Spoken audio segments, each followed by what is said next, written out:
السلام علیکم ورحمۃ اللہ وبرکاتہ۔ بسم اللہ الرحمن الرحیم۔ ان الحمد للہ نحمده ونستعینه ونستغفره ونؤمن به ونتوکل علیہ ونعوذ باللہ من شرور انفسنا ومن سیئات اعمالنا من يهد الله فلا مضل له ومن يضلله فلا هادي له ونشهد أن لا إله إلا الله وحده لا شريك له ونشهد أن محمدا عبده ورسوله أما بعد فإن خير الحديث كتاب الله وخير الهدي هدي محمد صلى الله عليه وسلم وشر الأمور محدثاتها وكل محدثة بدعة وكل بدعة ضلالة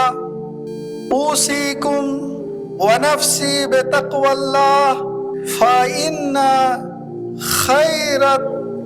فإن تقوى الله خير زاد للمؤمنين وقال الله تعالى في القرآن المجيد والفرقان الحميد أعوذ بالله من الشيطان الرجيم بسم الله الرحمن الرحيم يا أيها الذين آمنوا قوا أنفسكم وأهليكم نارا وقودها الناس والحجارة وقال في مكان آخر وأمر أهلك بالصلاة واصطبر عليها وقال رسول الله صلى الله عليه وسلم كلكم راع وكلكم مسؤول عن رعيته وقال رسول الله صلى الله عليه وسلم مروا أولادكم بالصلاة وهم أبناء 7 سنين أو كما قال رسول الله صلى الله عليه وسلم۔ محترم حاضرین جمعہ، آج نہایت ہی ہم سب کی زندگی میں ہمیشہ یاد رکھنے والا معاملہ اور اس پر سب سے زیادہ توجہ دینے والا معاملہ، آج اس سلسلے میں آپ کے سامنے چند باتیں رکھنے کی کوشش کر رہا ہوں۔ امید ہے کہ بغور سنیں گے اور صرف اپنے علم میں اضافہ نہیں کریں گے، بلکہ اس کو جا کر کے اپنی عملی زندگی میں بھی اس کو اپنائیں گے۔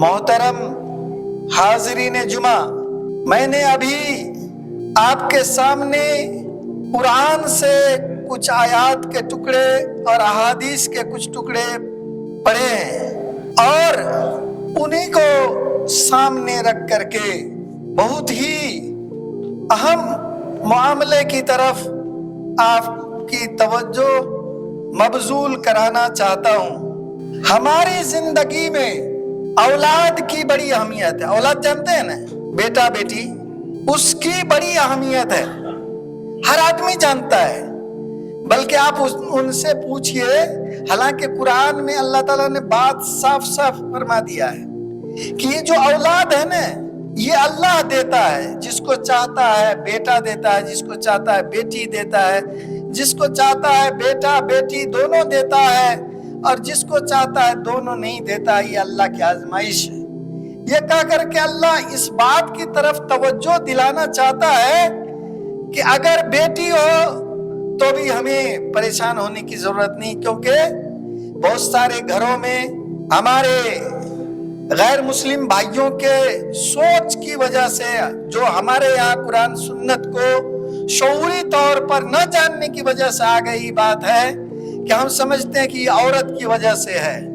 اسی لیے اگر بچہ نہ ہو تو مار کھائے عورت، تانے سہے عورت، اور بیٹیاں ہی بیٹیاں ہو تو بھی مار کھائے عورت اور تانا سہے عورت۔ مسئلہ عورت یا مرد کا نہیں ہے، یہ اللہ کی دین ہے۔ اللہ جس کو چاہتا ہے جو دیتا ہے۔ اگر آپ اس کی وجہ سے اپنی بیوی کو اپنی بہو کو مورد الزام ٹھہرا کر ان کو سزائیں دیتے ہیں تو گویا اللہ کی ناراضگی کو مول لیتے ہیں۔ اسی لیے اولاد جو بھی ہو، اگر نہیں بھی ہو تو ہمیں اللہ کے فیصلے پر راضی رہنا چاہیے۔ ہم جانتے ہیں کہ اللہ کے سب سے محبوب، جن سے محبوب اور کوئی نہیں ہو سکتا، اللہ کے آخری نبی حضرت محمد مصطفیٰ صلی اللہ علیہ وسلم، ان کو اللہ تعالیٰ نے بیٹے دیے بھی تو وہ بچپن ہی میں انتقال کر گئے، ہے نا؟ اگر محبت کی وجہ سے ضروری تھا بیٹا دینا تو اللہ تعالیٰ اپنے نبی صلی اللہ علیہ وسلم کو بیٹے ہی بیٹا دیتا اور سب آخری عمر تک رہتے۔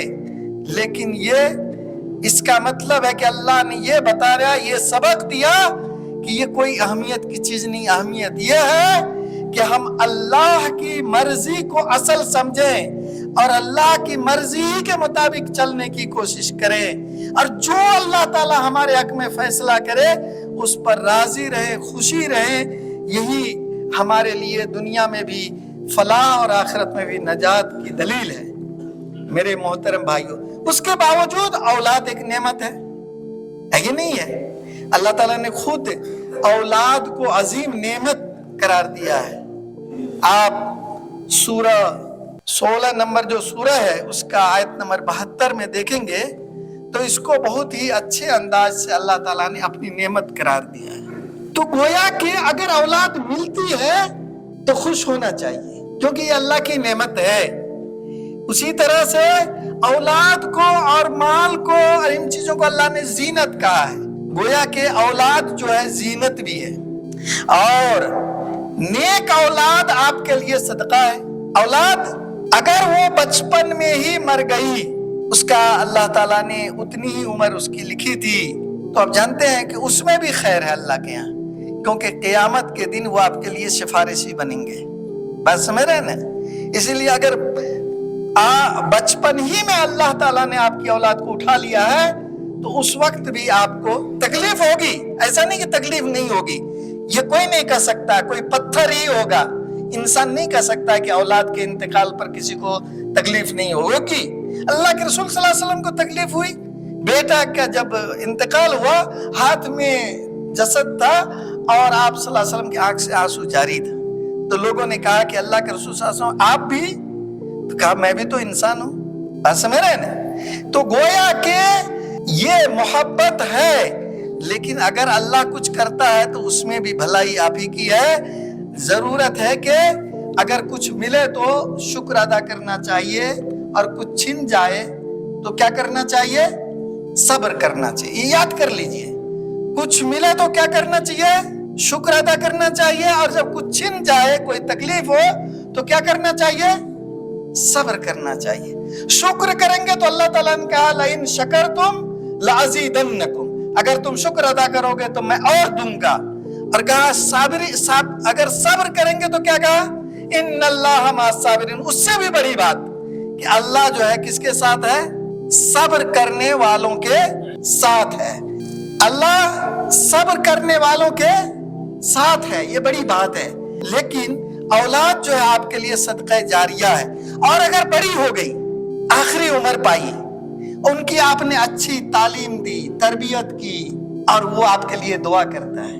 حدیث میں ہے نا کہ آدمی کے مرنے کے بعد اس کا ثواب اور عذاب والا جو بھی کام ہے گناہ والا وہ ختم ہو جاتا ہے، لیکن 3 چیزیں مرنے کے بعد بھی جاری رہتی ہیں، ہے کہ نہیں؟ ایک وہ کہ اس نے کوئی ایسا عمل کیا ہو جس سے لوگ فائدہ اٹھائیں، سمجھ رہے ہیں نا؟ وہ صدقہ جاریہ، مسجد بنا دیا، مدرسہ میں کوئی کیا کہتے ہیں آپ نے زمین دے دیا، یا تعمیری کام کرا دیا، یا کوئی بھی کام کیا۔ اسی طرح سے آپ نے علمی سرمایہ چھوڑا جس سے دوسرے لوگ فائدہ اٹھاتے ہیں۔ اسی طرح نیک اولاد اگر اپنے ماں باپ کے حق میں دعا کرتی ہے تو یہ بھی ان کے لیے صدقہ جاریہ ہے۔ تو اولاد کی اہمیت ہوئی کہ نہیں ہوئی؟ اور وہ اولاد آپ کی آنکھوں کی ٹھنڈک ہوتی ہے۔ ہر آدمی کو، میں نے کہا نا کہ بال بچے کو دیکھ کر کے آنکھ میں ٹھنڈک محسوس ہوتی ہے، دل میں سکون محسوس ہوتا ہے۔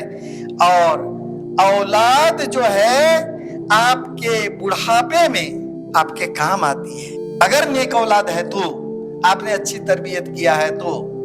اور اولاد جو ہے، اولاد کے بارے میں ایک بات آپ بہت ہی واضح طور پر سمجھ لیجئے کہ اللہ کے پیارے نبی صلی اللہ علیہ وسلم نے فرمایا کہ ایسی عورت سے شادی کرو جو بہت ہی وفادار ہو اور وہ بہت زیادہ بچے دینے والی ہو، تاکہ میں قیامت کے دن اپنی امت کی کثرت پر فخر کروں۔ گویا کہ یہ اللہ کے رسول صلی اللہ علیہ وسلم کی خواہش بھی ہے کہ ہمیں اللہ تعالیٰ اولاد دے، اس لحاظ سے۔ اور اگر اولاد نہیں ہوگی تو انسان کا جو یہ نسل کا بقا ہے یہ قائم رہے گا، آپ کے بعد نسل ختم۔ اگر مان لیجئے اسی نسل میں کسی کو اولاد نہیں ہوئی تو اگلی نسل میں انسان ملے گا دنیا میں؟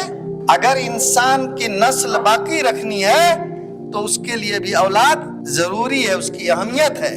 اسی طرح سے اگر اولاد ہے، آپ کے بچے ہیں، ان کی تعلیم و تربیت کی ہے تو اس امت کی مضبوطی کا سبب بنیں گے، اس امت کے فلاح اور بہبود کا سبب بنیں گے، وہ اس امت کو آگے بڑھانے کے لیے وہ کوشش کرنے والے ہوں گے۔ اس لحاظ سے بھی آپ کو یہ اولاد بہت ہی اہمیت رکھتے ہیں۔ اور صالح معاشرہ، اچھا معاشرہ، اگر اچھی اولاد ہوگی تو اچھے معاشرہ وجود میں آئے گا۔ اس لحاظ سے اولاد کی تربیت ضروری ہے۔ محترم بھائیوں، یہ جو اولاد کی تربیت بہت ضروری ہے، لیکن یہ تربیت کب سے شروع کریں؟ سوال پیدا ہوتا ہے نا، بہت سارے لوگ سوال کرتے ہیں کہ اولاد کی تربیت ہم کب سے شروع کریں؟ تو قرآن حدیث میں اس پر بہت ہی واضح طور پر اس کی طرف اشارہ کیا گیا ہے۔ میں اس بات کو سمجھانے کے لیے ایک واقعہ بیان کروں گا اور پھر قرآن و حدیث سے اس کو جوڑتے ہوئے کب سے آپ اپنے بچے کی تربیت کریں گے اس کو آگے لاؤں گا۔ لیکن تربیت کیوں ضروری ہے؟ دیکھیے، بچہ جو ہوتا ہے چھوٹا، وہ سادہ کاغذ ہے کہ نہیں، یا خالی گھڑا ہے۔ آپ اس میں جو بھریں گے، جو لکھیں گے، وہی اس میں لکھا جائے گا یا اس میں وہی بھرا جائے گا، اور بعد میں جب نکالیں گے اس سے تو وہی نکلے گا جو آپ نے اس میں بھرا ہوگا۔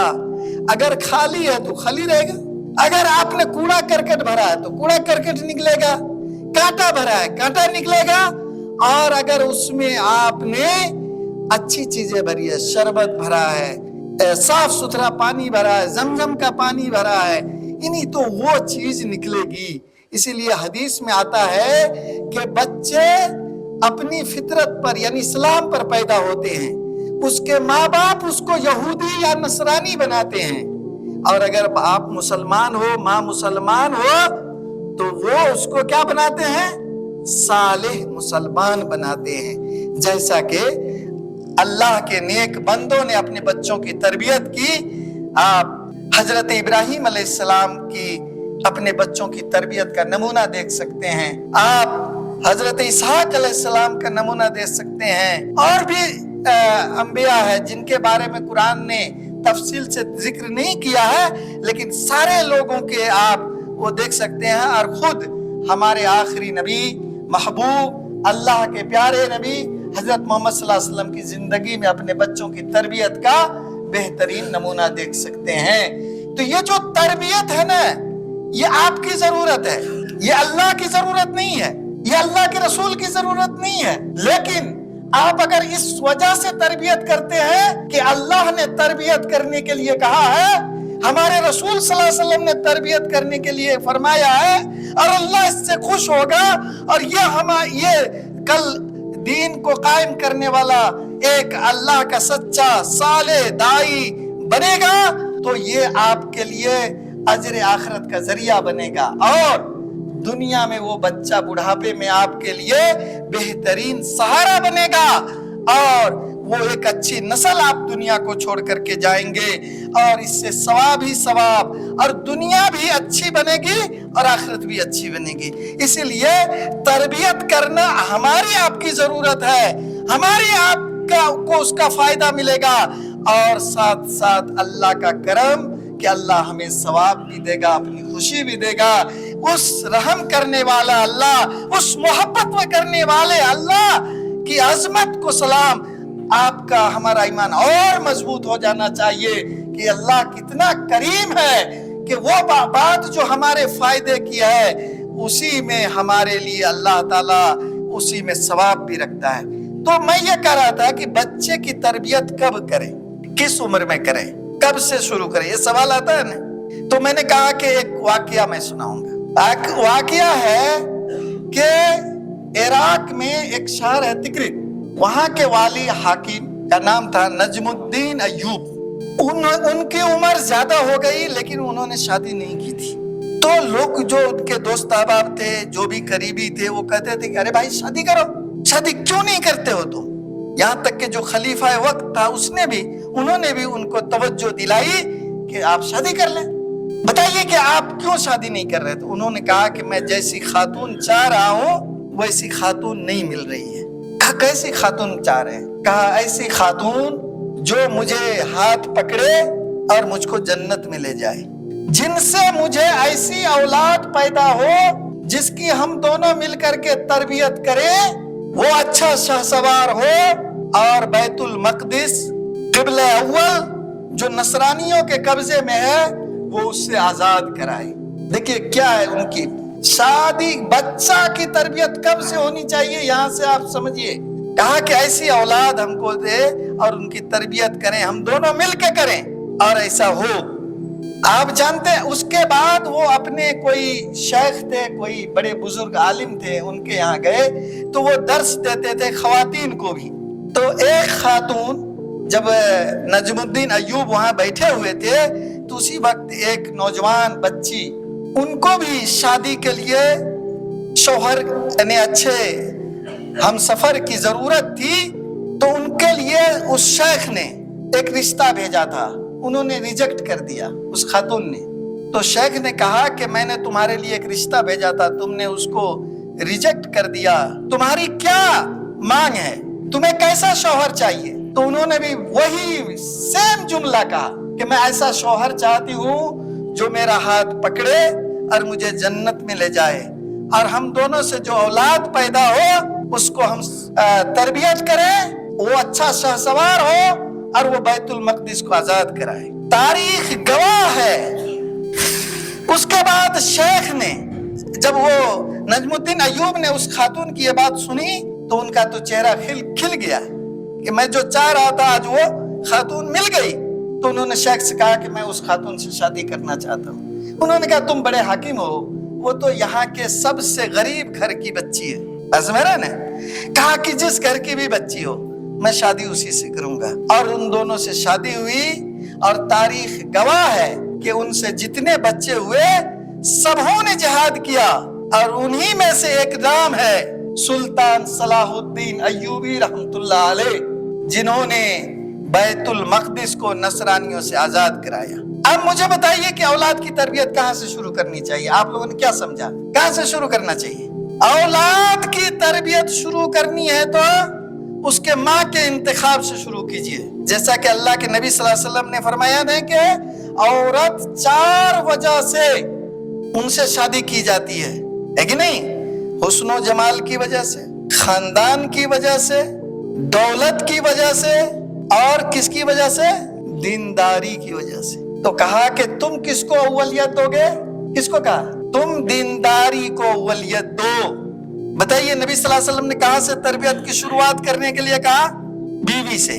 یعنی بیوی کا انتخاب اس بنیاد پر نہیں ہونا چاہیے کہ وہاں سے بہت بڑا آپ کو جہیز مل جائے گا، اس وجہ سے نہیں ہونا چاہیے کہ بہت اتنی پڑھی لکھی ہے، سب سے پڑھی لکھی ہے، وہ دین کے ساتھ یہ ساری چیزیں آ جائیں بہت اچھی بات ہے، ورنہ خوبصورتی بھی فتنہ بن جائے گی اگر دینداری نہیں ہے۔ دولت غرور میں مبتلا کر دے گی اگر دینداری نہیں ہے، اور خاندانی جو مضبوطی یا خاندانی برتری ہے وہ اس کو گھمنڈ میں مبتلا کر دے گی اگر دینی تربیت نہیں ہے. لہذا اولیت دینی ہے دینی تربیت کو.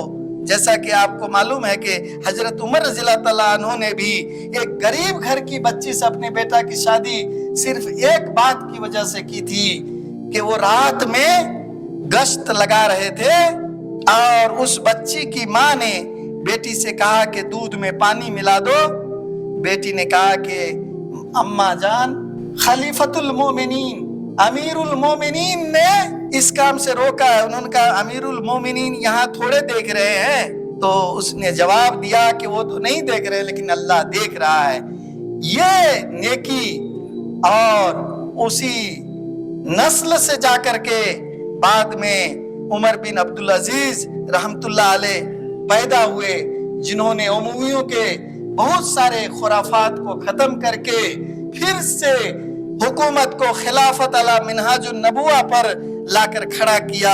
تو یہ تربیت وہیں سے شروع ہوتی ہے. لیکن ہم کہیں گے کہ اس کو اور بڑھا لیجئے. میں نے کسی آدمی سے کہا کہ آپ بیٹوں کو تو بڑی پڑھا رہے ہیں، بیٹیوں کو کیوں نہیں پڑھا رہے؟ وہ تو دوسرے کے گھر جائے گی. بس میرے نا کتنے بڑے گناہ کی بات ہے. یعنی آپ دوسرے کے لیے کانٹا بھیج رہے ہیں تو وہی کانٹا تو آپ کے گھر بھی آئے گا، اس کا گناہ بھی آپ کو ملے گا، اور وہ بچی بھی وہاں ستائی جائے گی، اس کا گناہ بھی آپ کو آئے گا، اور جو اس کے برے نتائج ہیں وہ بھی آپ کو بھگتنا پڑیں گے. تو اسی لیے یہ جو ہے نا، آپ اپنی بیٹیوں کو بھی تعلیم تربیت دیں. اولاد کی بات میں کر رہا ہوں، بیٹا کی بھی تعلیم و تربیت اور بیٹی کی بھی تعلیمی تربیت. تو وہاں سے شروع کیجئے، اور جب شادی ہو تو اسلامی طریقے سے، نبی کے سنت کے طریقے سے شادی ہو، ہے کہ نہیں؟ آپ بنیاد ہی ڈال رہے ہیں غلط، اور آپ چاہ رہے ہیں کہ اس پر عمارت اچھی بنے گی. شادی میں آج اچھے خاصے لوگ لاکھ سمجھا کے لائیے.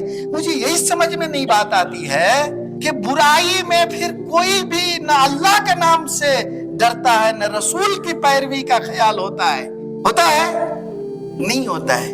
لڑکے لوگ نہیں مانے. ارے وہ لڑکا آپ ہی نے تربیت کیا تھا، کیوں ایسا بنایا جو اللہ کا مخالف ہے، رسول کا مخالف ہے؟ ایسا کیوں پیدا کیا؟ آپ جاتے ہیں بڑے بڑے کیا کہتے ہیں کہ شادی میں بڑی بڑی مانگ رکھتے ہیں، بڑے بڑے آپ اس میں بارات لے کے جاتے ہیں، پٹاخے چھوڑتے ہیں. جو غیر مسلم کرتا ہے آپ اس کو اپنے لیے فخر سمجھتے ہیں. یہ ایک بات سمجھ لیجئے، ہم کو اللہ نے عزت دی ہے دین سے، اور جو دین میں عزت ڈھونڈے گا وہی عزت والا ہوگا. جو دنیا میں عزت ڈھونڈے گا وہ ذلیل کر دیا جائے گا. اور اسی لیے آج ہمارا گھر ایک طرح سے ایسا گھر بنا ہوا ہے جو جہنم کا ایک ٹکڑا جیسا لگتا ہے، جس میں کوئی سکون نہیں ہے، کوئی تربیت نہیں ہے، کوئی اطمینان نہیں ہے. اسی لیے شادی اس لحاظ سے کیجیے. جب شادی کر کے آئے تو میاں بیوی دونوں اپنے اپنے حقوق ادا کریں، فرائض ادا کریں. ماں حلال رزق کھلائیے، چاہے تھوڑا کھلائیے، ایک ٹائم بھوکے رہیں. حرام رزق سے پلنے والا بچہ کبھی بھی صحیح تربیت قبول نہیں کرے گا. ان کو حلال رزق کھلائیے، اور اس کے جب وہ ماں کے پیٹ میں آپ نے بچہ ہوگا اور وہ تلاوت کریں گی، وہ قرآن پڑھیں گی، وہ نماز پڑھیں گی، وہ زبان سے اچھے الفاظ نکالیں گی، وہ لوگوں کی بھلائی کے کام کریں گی، تو اس بچے پر غیر مرئی طور پر اس کا اثر پڑے گا.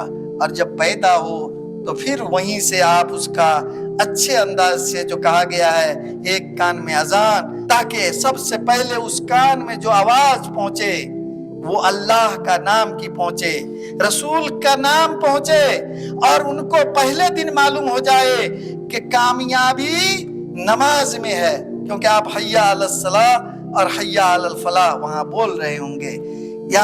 یعنی کہ اس سے یہ چیز آ جائے. اور میرے محترم بھائیوں، اس طرح سے آپ تربیت کی شروعات کریں گے تو بچہ بعد میں ایک ایسا مومن بنے گا جو آپ کی دنیا کے لیے بھی بھلائی کا سبب بنے گا اور آخرت کے لیے بھی. میرے محترم بھائیوں، میں نے آج کہا کہ بچے اہم ہیں، بچے چاہیے، بچے کی تربیت ضروری ہے. بچے کی تربیت کے لیے ہم کو کہاں سے شروع کرنا ہوگا؟ اس کے ماں کے انتخاب سے. اور اس کے لیے اپنی بیٹیوں کو پڑھانا ہوگا، اور وہاں سے کرتے کرتے ہم بچے کی ولادت تک پہنچے ہیں۔ اب اس کے آگے ہم کیا تربیت کریں گے، کتنی تربیت کریں گے، اور اس کے بعد کیا ہوگا، اللہ تعالیٰ نے پھر کبھی موقع دیا تو آپ کے سامنے اس کو رکھنے کی کوشش کروں گا۔ اللہ تعالیٰ سے دعا ہے کہ اللہ تعالیٰ ہمیں اپنے اولاد کی اہمیت کو سمجھنے کی توفیق عطا فرمائے، ان کی صالح تربیت کی توفیق عطا فرمائے، آمین۔ وآخر دعوانا ان الحمد للہ رب العالمین۔